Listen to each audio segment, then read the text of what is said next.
Advanced mathematical testing demands absolute precision.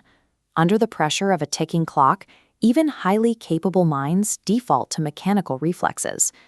In these environments, the ultimate objective is frequently optimization, identifying the absolute maximum or minimum value a system can sustain. This graph illustrates our target function, f of x equals 1/3 x cubed minus x. It clearly contains internal peaks and valleys. But physical systems rarely operate infinitely. This function is strictly restricted between -100 and +1. When asked to find the minimum value of a constrained system like this, the standard calculus reflex kicks in. Students immediately take the first derivative and set it to 0. This operation performs precisely as trained. It mathematically locates the localized valley where the slope flattens out. The trap triggers when this localized dip is mistakenly declared as the absolute minimum without further investigation. Calculating internal turning points provides a false sense of security. When absolute boundaries exist, relying entirely on that single calculation is mathematically fatal. Engineers and analysts consistently miss the correct answer here because the algebra itself is flawless. The error lies in ignoring the topological context. A local mechanism describes how a function behaves at an isolated set of coordinates. A global constraint dictates the strict reality the entire system must operate within.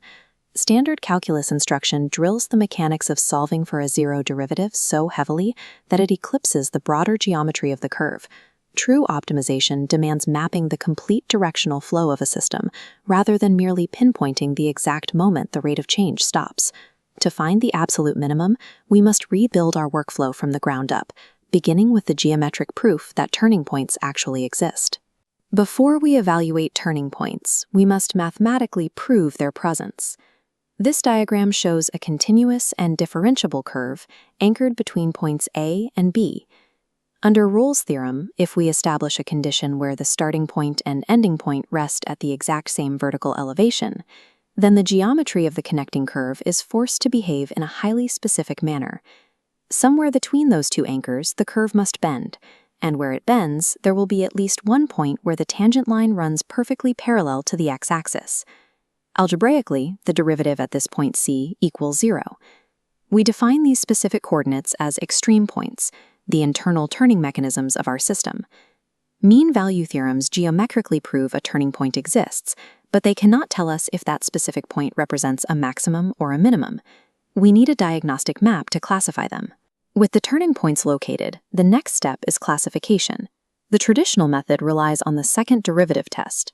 While valid, calculating higher-order derivatives is computationally heavy and introduces unnecessary opportunities for algebraic errors.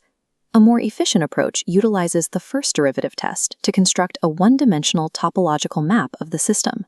This visual setup places a simple number line directly beneath our function, tracking the exact same x-axis coordinates.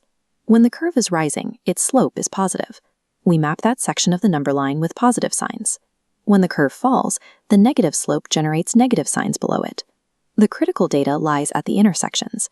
If the derivative transitions from positive to negative, the function has crested. You have found a local maximum. Conversely, if the signs shift from negative to positive, the function has bottomed out, revealing a local minimum. By tracking solely the positive and negative sign shifts, we map all local extrema flawlessly without ever executing a second-order calculation.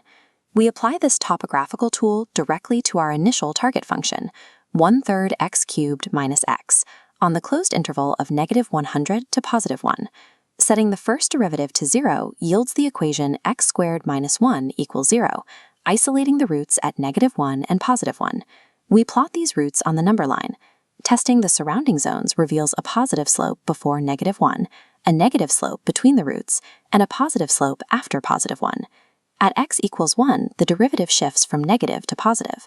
This definitively classifies the coordinate as a local minimum. Calculating the functional value at this specific point gives us -2/3. This is exactly where the reflex fails. Discovering and evaluating this internal turning point feels conclusive, causing the student to halt the algorithm prematurely. A first derivative calculation identifies where a curve bends. It remains entirely blind to where the domain abruptly cuts the curve off. Corner points and boundary constraints are not turning points. To locate the actual absolute minimum, we must evaluate the extreme left boundary constraint at -100. Evaluating the function at this extreme edge yields -333,233, a magnitude that completely dwarfs the local turning point. Because of the cubic nature of the function, the absolute minimum was hiding at the boundary edge all along. The local mechanics were entirely subordinate to the rules of the domain. Single variable optimization is a multi-step verification process, not a race to calculate a single zero. Step 1. Identify all internal turning points by setting the first derivative to 0. Step 2. Build a one-dimensional topographical map of the derivative signs to classify the local extrema, bypassing heavy calculus. Step 3. Strictly evaluate the original function at the absolute boundaries of the given domain.